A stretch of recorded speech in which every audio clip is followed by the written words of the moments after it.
Ito ang nakakagimbal na balita na trending at pinag-uusapan ngayon sa mundo ng social media matapos ngang masali sa samut-saring kontrobersyal at issue partikular na sa maanumalyang flood control projects kung saan siya nga ang itinuturong pasimuno sa mga nangyayaring kaguluhan sa bansang Pilipinas at ang nasa likod ng pagpapabagsak sa pamilyang Duterte, lalong-lalo na kay Vice President Sara Duterte. Kaya naman tila hinagupit na nga ng karma ang House Speaker ng Kamara na si Martin Romualdez matapos na lumabas ang kumpirmadong balita na kumakalat ngayon sa mundo ng social media kung saan mangyayari na nga ang matagal ng panawagan ng maraming Pilipino dahil sa wakas ay papalitan na nga itong si House Speaker Martin Romualdez. Kaya't matapos ngang lumabas ang balitang ito ay hindi na nga napigilan ng ilan sa ating mga kababayan na manawagan sa Kongreso sa pamamagitan ng social media na sana raw ay ipalit na lamang sa pwesto si Congressman Pulong Duterte o kaya naman si Congressman Toby Tiangco dahil sila'y parehong matapang at may paninindigan. Gaano nga ba kaya ito katotoo? Ating alamin. Pero bago tayo magpatuloy, kung bago ka pa lang sa aking channel ay huwag mo nang kalimutang mag-like, comment at mag-subscribe para lagi kang updated sa mga susunod nating video.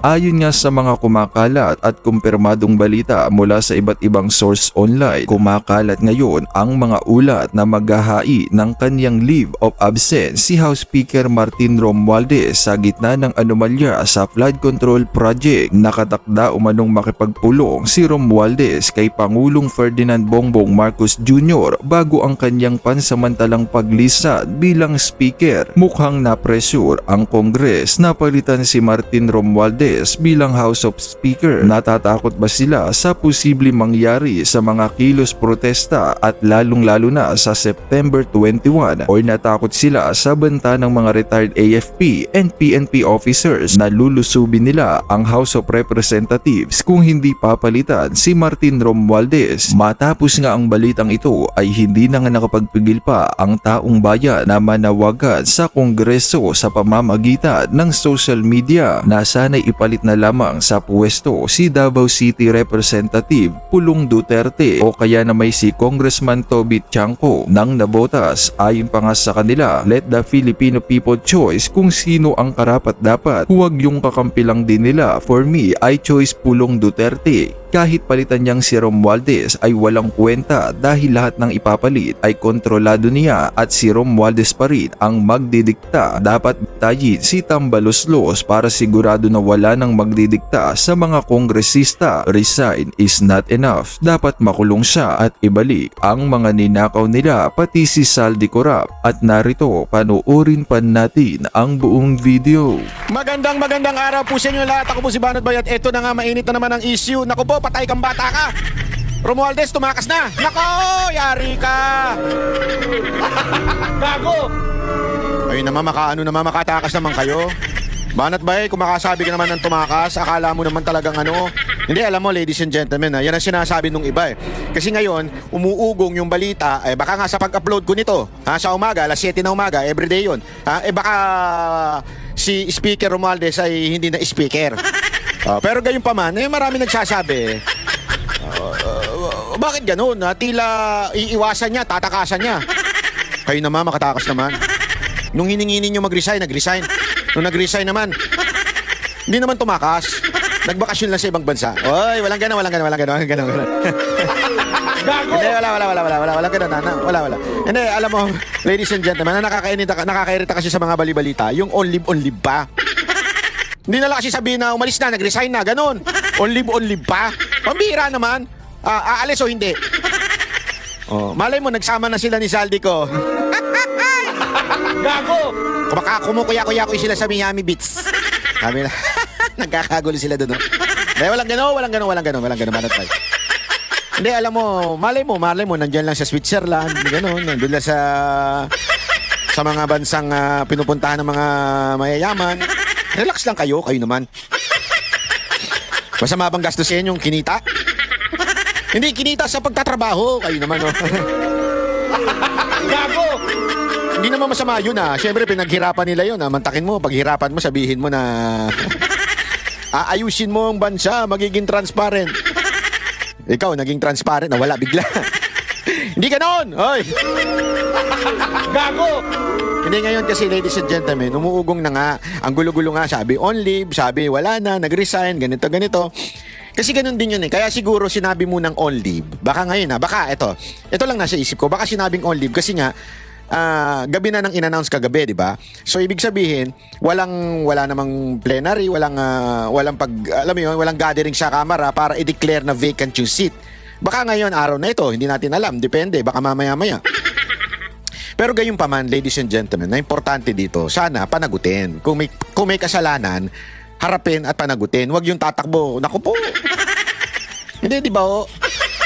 Hindi, kasi sa bagay, kung ikaw naman ang richest person in the in Congress, naturalmente, hindi kasi napanood ko yan na di umano daw ay si Romualdez ang pinakamayamang kongresista, isa sa pinakamayaman, hindi pala isa sa pinakamayamang kongresista sa Kamara. Kung ganun ka ba naman kayaman, kahit maglaho ka na ng sa Pilipinas, wala nang issue diyan, di ba? Wala nang hahabol sa iyo. Pero gayon pa man, hindi natin alam kung talagang nawala na po siya o talagang nagpahinga lang o baka naman pinapahupa lang yung mga kaganapan sa Pilipinas tapos babalik din, di ba? O baka naman tuta niya yung papalit na speaker, hindi natin alam, di ba? Malay mo, utusan lang niya yung speaker doon. Oh, unless si Soto pumalit doon. Di ba? Pag si Soto pumalit doon, gago! Siya daw ang tuta. Hindi, speaking of that Speaking of tuta, kayo ho ba papayag kayo? Kayong mga congressman, papayag ba kayo na sinabihan kayo ng isang Senate President at sinabing tuta daw yung inyong speaker? Ako hindi ako papayag nun. Hindi ako papayag nun. Kung ako congressman, Hindi, totoo. Ako congressman, hindi ako papayag nun. Bakit mo sasabihan yung speaker ko na tuta? Kung ako talaga yung congressman na yun, patatahulin ko siya. Si Romualdez, di ba? Bakit? Para malaman natin kung tuta na ba siya o malaking aso na. Tumahol ka ka! Gago! Pag tumahol siya ng di tuta nga. Pero pag tumahol siya ng grrrr, daming grrrr, ganyan. Ibig sabihin, totoong hindi siya tuta. Aso lang. Pero, gayon pa man, ladies and gentlemen, sana kayo mga congressman, kung talaga may bayag kayo, sige nga, labanan nyo nga si Soto. Magrambulan nga kayo. Debate nyo nga siya, debate nyo nga. Hindi kasi pagka ganyan, wala ibig sabihin, wala pala kayo, di ba? Kasi bantakin mo, sabihan kayo na tuta lang daw yung speaker. Tuta lang daw niya. Hindi ko papayag nun. Tuta siya ng isang TV host. Gago! Alam mo, dapat nanalo si Willie Rebillame na senador. Di ba? Hindi talaga. Dapat nanalo si Willie Rebillame senador para at least dalawa silang maglalaban doon. Kung sino mas magaling na na TV host, di ba? Gago! Hindi, alam mo, at least si Willie Rebillame, prangka siya. Pag nagsalita, hindi yung mayabang na nagmamagaling. Hindi ganun yun eh. Yun ang kinagustuhan ko dito kay Willie. At least sinabi niya, ano ba gagawin mo? Ano bang plano mo? Hindi, tsaka na yan. Basta tayo, tutulong tayo, ganyan. Hindi yung katulad ni Soto na nagmamagaling, kala mo alam lang lahat ang batas, pero pag tinignan mo naman, pag sinuplak naman ni Cayetano, wala. Olat. Ay, sabi nga ni Marcoleta pa sana binasa nyo rin yung batas. Gago! Hindi, ako mas gusto ko na yung yung marunong umamin na hindi niya alam, pag-aaralan pa, sabi matututunan din niya na importante, tamang puso. Mas okay na sa akin yun. Kaysa naman yung nagmamagaling, wala namang alam. Hindi pa nagbabasa. Kasi mas mahirap turuan na nagmamagaling kaysa sa taong mahina ang at aminadong kailangan niya matuto. Mas mahirap yung nagmamagaling. Di ba? Totoo. Ito, pakinggan natin itong balita na to tungkol kay Romualdez. Lalong umuugong ang balibalitang papalitan na bilang speaker si Leyte 1st District Representative Martin Romualdez. Nako! Live mula sa Batasang Pambansa, nangunguna sa balita si News 5 House Correspondent Marian Enriquez. Nako! Marian, may katotohanan ba itong mga balibalitang ito? Sige nga. Yes, Jiggy, ilang araw nang kumakalat itong usap-usapang papalitan o magbibitiw bilang House Speaker si Congressman Martin Romualdez. Wala pang nagkukumpirma nga kung totoo yan, pero ayon sa ilang source ng News 5 nagtungo raw itong si Romualdez ang Malacanang para umano makipag-usap kay Pangulong Bongbong Marcos. Ayon nga doon sa ating mga source, kabilang daw sa posibleng options ni Romualdez ay manatili sa pwesto, mag-leave of absence o mag-resign. Wala pang detalye tungkol nga doon sa sinasabing pulong sa palasyo. Wala ring kumpirmasyon mula kay Romualdez at Malacanang. Jiggy. At Marian, doon sa source mo, no, nabanggit ba niya kung bakit kailangan pang konsultahin ni Romualdez si PBBM, gayong may separation of powers naman sila?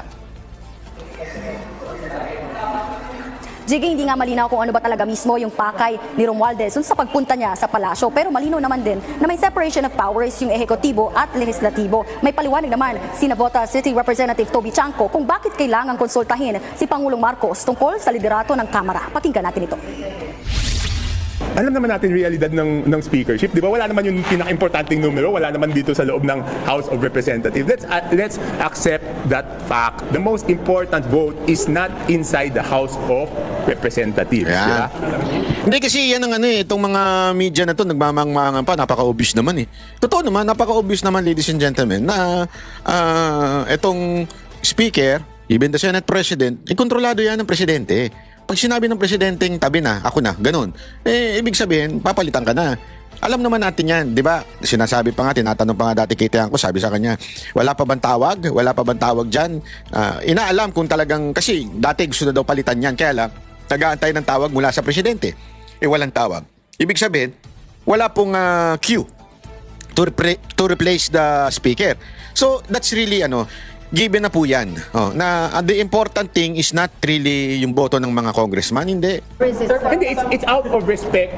Di ba walang gagalaw dito because out of respect doon sa Malacanang. Di ba? So, yun naman iniintay ng lahat, di ba? Kung ano yung, syempre lahat naman kami, we are supportive of the President. At Marian, sino daw ang pinakamatunog base sa naririnig mo dyan sa Kamara na pwedeng pumalit kay Romualdez? Jiggy, ay nga dun sa ilang source, kabilang dun sa mga matunog na maaaring pumalit kay Romualdez kung sakali ay si Isabela 6th District Representative at House Deputy Speaker Faustino Boji D. Kapartido ni D si Pangulong Marcos sa Partido Federal ng Pilipinas. Lumulutang din yung pangalan ni na House Deputy Speaker Ronaldo Puno at Bataan 2nd District Representative Albert Garcia na pareho pong taga-National Unity Party. Ayaw nyo yung mga epal sa Quadcom? Hindi, ako nagtatanong lang ako. Sayang naman yung effort nila, yung si Bicote, yung pa-social magsalita, yung ganyan magsalita. Alam mo, maganda dyan si Abante. Gago! Para magkaroon naman tayo ng isang speaker, na kauna-unahang speaker na hindi nanalo. Gago! Hindi, di ba ho? Maganda yun. No? Ang kauna-unahang speaker ng Kamara, ang hindi nanalong si Pastor Abante, di ba? Gago! Bakit hindi na lang ganun?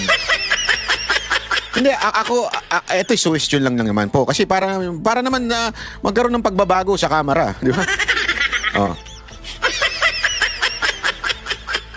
Di ba? O kaya yung mga yung mga kaibigan ng mga NPA para magkaroon ng unang speaker, kauna-unang speaker na terorista. Ganun. Gago! Kasama nga rin sa umunoy matunog na magiging speaker ay si House Senior Deputy Speaker at Quezon Representative J.J. Suarez. Wala naman sa lakas CMD. Ayan pala, yan si J.J. Suarez. Yan. Kasi yan pag ako nagsalita, at least kung speaker ako, maganda ang boses ko. Ganun yung magsalita, medyo syala. Pang-nepo, ganun. Yan, di ba? Pang-nepo yung niyan salita niyan Si Suarez kaya may nepo baby kaya yan?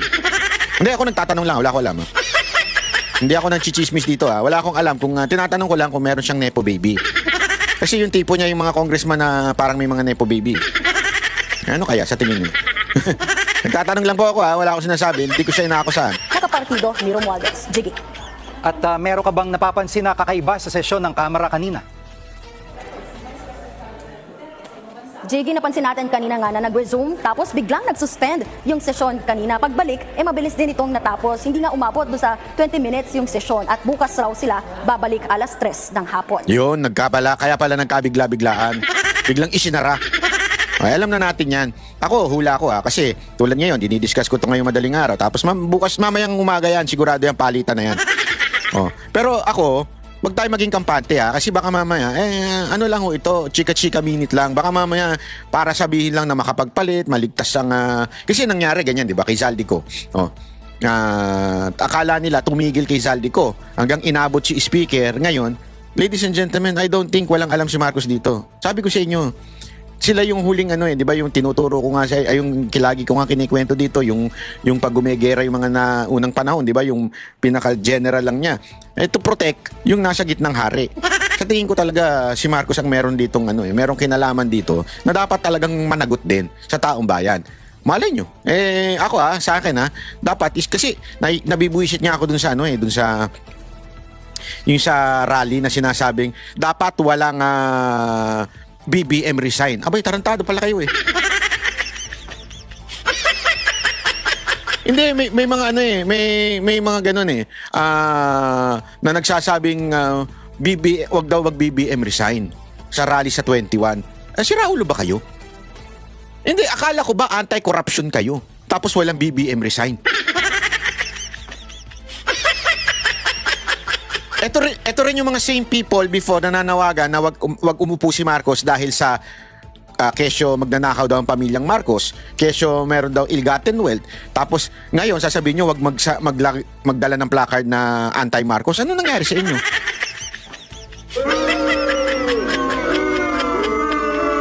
Kaya nga tinatanong ako nung iba kung magiging matagumpay ba daw yung rally. Depende. Akin kung hahayaan natin na manguna itong mga gago na to, manguna itong mga nagsasabing wag mag-anti-Marcos, wala mangyayari sa Pilipinas. Ay, nababalik lang. Sa tingin nyo? Sabihin na natin, burado lahat. Tanggal lahat ng mga congressman, tanggal lahat ng mga senador. Pag hindi nyo pinalitan si Marcos, hindi ko sinasabing palitan nyo Hindi ko sinasabi. Ang akin lang, ang gobyerno natin, ganito na to, hanggang matapos.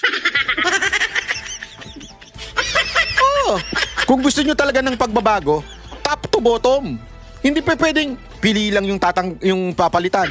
Kalokohan yun. Di ba? Hindi pwedeng kailangan total renovation. Hindi pwedeng, kasi halimbawa, isang bulok na restaurant. Di ba? Kahit anong ilang beses i-renovate yan, kung same ang may-ari, same ang mga, sabi mo na, kahit palitan yung mga cook, palitan yung mga waiter, kung same yung may-ari, yung ugali ng may-ari, siya pa rin na mag-hire, siya pa rin na maglalagay ng tao, siya pa rin lahat na magdidesisyon, siya nga yung kupal. Di wala din. Naintindihan niyo ibig ko sabihin? Kung gusto niyo ng pagbabago, again, hindi ko ina-advocate dito na palitan si Marcos ng marahas. Ako always for peace and lawful. So ang akin lamang po, hindi yan tunay na pagbabago hanggang naandyan si Marcos. Kailangan, kung if you want real change the entire government. Alam nyo ba kung bakit ayaw nila maalis si Marcos? Aside from baka iba nakatanggap? Alam nyo kung ano? Panoorin nyo muna to. Bagyang nagkatensyon sa press con para sa trillion peso march sa Luneta at EDSA sa September 21. Dahil yan sa isang placard na kontra sa Pangulo. Kung paano yan nauwi sa gulo sa pagtutok ni Oscar Oida. Walang ibang agenda ang trillion peso march sa September 21 kundi ang pagkontra sa korupsyon. Yan ang idiniin ng mga organizer ng kilos protesta na pinangunahan ng mga grupong siklab, Church Leaders Council for National Transformation, Tindig Pilipinas, Akbayan Party, Kalipunan at Nagkaisa Labor Coalition. Let's wear white as a symbol of unity and hope. Sama-sama nating ipakita na hindi kailanman katanggap-tanggap ang korupsyon. Batid daw nilang sasali ang iba't ibang grupo sa pagtitipon, pero dapat daw matiyak na nagkakaisa sila ng layunin. Hindi na sa loob ng agenda namin na pauwiin ng dating Pangulong Duterte, hindi rin kasama sa loob na panagutin si Mr. Marcos. Halatang anti-Duterte ito no? Gago! Sabi nga, alam mo yung post na how to say I'm anti-Duterte without saying it. Eto yun. Basta bawal daw ang alam mo, bakit ba? Ano ba pakialam mo? Sorry para kang si Abante. Nagtatago sa damit na pastor, si Abante. Ito naman, nagtatago sa damit ng pare. Ano bang pakialam mo kung sakasakaling yung mga tao sumigaw ng ganun? Kalayaan nila yun Sabi nga ng konstitusyon, kalayaan nila yun. Tapos pakikialaman mo. Kung gusto sumigaw ng tao ng anti-Marcos, ayaw na nila. Alam ko na kung bakit. Yung iba, sabi nila, baka daw nabayaran lang yan ni Marcos para diversion. Sabi nung iba yun, hindi ako nagsabi nun. Sabi nung iba, diversion lang yan para kunwari rally, di ba? Tapos may statement pa si Marcos na kung ako yun, magra-rally din ako. May pag ganun. Para kunwari, labas problema si Marcos. Parang ganito to eh. Parang ganito yung pinalalabas nitong grupo na ito. Nang galit din kami kay hindi kami anti-Marcos, galit lang kami sa korupsyon. So parang anong nangyayari? Nilalayo nyo sa korupsyon si Marcos. Di ba? Gago! Halatang-halata kayo. Halatang-halata kayo. Hindi pa pwedeng basta-basta nyo lang sabihin na, hindi, wala. Kasi, alam mo, yan ang packaging ni Marcos ngayon eh. Yan ang PR niya ngayon eh. Oo, yan ang PR niya ngayon. Yan ang pinalalabas niya ngayon PR na ako ay anti-corruption din. Hello, anti-corruption? Nakalimutan niyo yung kaso niyo? Nakalimutan niyo yung mga court decision tungkol sa ginawa ng pamilya niyo? Oh, hindi po ako nagsabi niyan. May court decision dyan. Yung sa mga ill-gotten wealth. Di ba, pinasosoli nga sa inyo? Oh, nakalimutan nyo? Oh, ako hindi ko nakalimutan. Kayo ba? Kayo mga netizen na nanonood dito, nakakalimot na? Baka nakalimutan nyo na. You understand what I mean? Kalokohan po yun kung sasabihin natin na hindi pwedeng isama sa rally ang anti-Marcos. Again, alam ko kung bakit. Kung anong dahilan kung bakit. Because they just hate the Dutertes. Yun po ang pinakadahilan lamang po nun. Ayaw nila ang mga Duterte. Kaya ayaw nilang pababain si Marcos. I mean, kung gusto mo talaga ng pagbabago sa bansa na to, entire government must be changed. The system must be changed. Sabi ko nga sa inyo, hindi ito madadaan sa isang ganun lang magbabago. Even if you change the leader, the entire system should be changed. The system itself, it's a corrupt system. The mere fact na ang mga Duterte pumasok, nabago in a span of 6 years, nabawasan ng korupsyon. Oo, hindi perfecto, hindi zero corruption, nabawasan. Di ba? Bakit? How can you eradicate entirely yung corruption if the system itself is a corrupt system? Halimbawa, sino magdidesisyon patungkol sa mga budget? Hawak pa rin ng kamera. Same bullshit, may iba lang ang tao. Di ba? Paano ko yung tao na yun is mabuti ngayon for 3 years. Tapos after 3 years, mapapalitan na naman ng bagong speaker na hindi maayos. Same shit, di ba? Same thing pala, same shit. Same shit. Di ba? So same lang din yun. Kaya entire system, kaya tama yung talaga ako, agree talaga ako dun sa idea ng federalism eh. Yung mga hati-hatiin na ang Pilipinas by region, tapos yung region na yun na magbibigay sa national government. Para yung region na yun hindi nakadepende sa isa speaker o kaya sa Senate President o kaya sa Presidente. Di ba? Magkakaroon ng kanya-kanyang pag-unlad sa city. Mapapahiya ngayon yung city na hindi umuunlad at next time yung mga taga doon would vote for the right local government. Di ba? Ganoon lang naman kasimple yan eh. So sana lang sa akin, entire thing. Huwag niyong, hayaan niyo ang mga Pilipino, ang taong bayan na magsabi, hindi yung, ayan ka nan, dinidiktahan niyo na naman eh. Alam niyo kung bakit? Kasi anti-Duterte lang kayo. Halatang-halata naman eh. Gago! Dati, galit na galit kayo kay Marcos, ngayon. Ayaw niyo siyang pababain. I mean, kalukuhan eh, kalukuhan. Ay, hypocrisy yan, father. Ang patalsikin si Mr. Marcos, hindi po.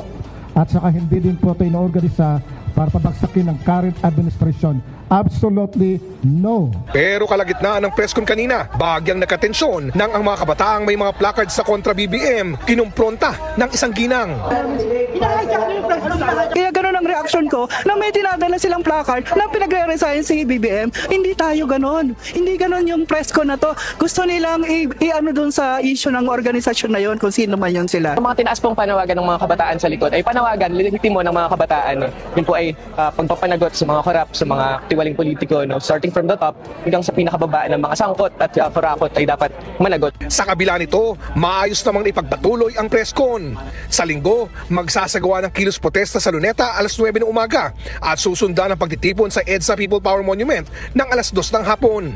Nang tanungin kung bakit kailangan pa ng dalawang magkahiwalay na pagtitipon sa iisang araw. Ay umaapaw talaga yung galit ng taong bayan. Malaki po ang Metro Manila kaya ang rallies po natin strategically located Quezon City, Luneta para kung saan ka man, meron pong convenient po kayong mapupuntahan. Sa araw na yon, naka-full alert daw ang Philippine National Police. Wala tayong nakikita na matay pagbabago except may dideclare na full alert status ang buong NCRP sa mga darating na araw. Para sa GMA Integrated News. Ayun. So ayan na nga po, ladies and gentlemen. Nakita nyo naman kung ano ang nangyayari dito sa atin. No? Kaya naman anong masasabi mo sa balitang ito? Kung mayroon kang hinaing at komento ay mag-comment ka lamang sa ibaba ng videong ito. Maraming salamat.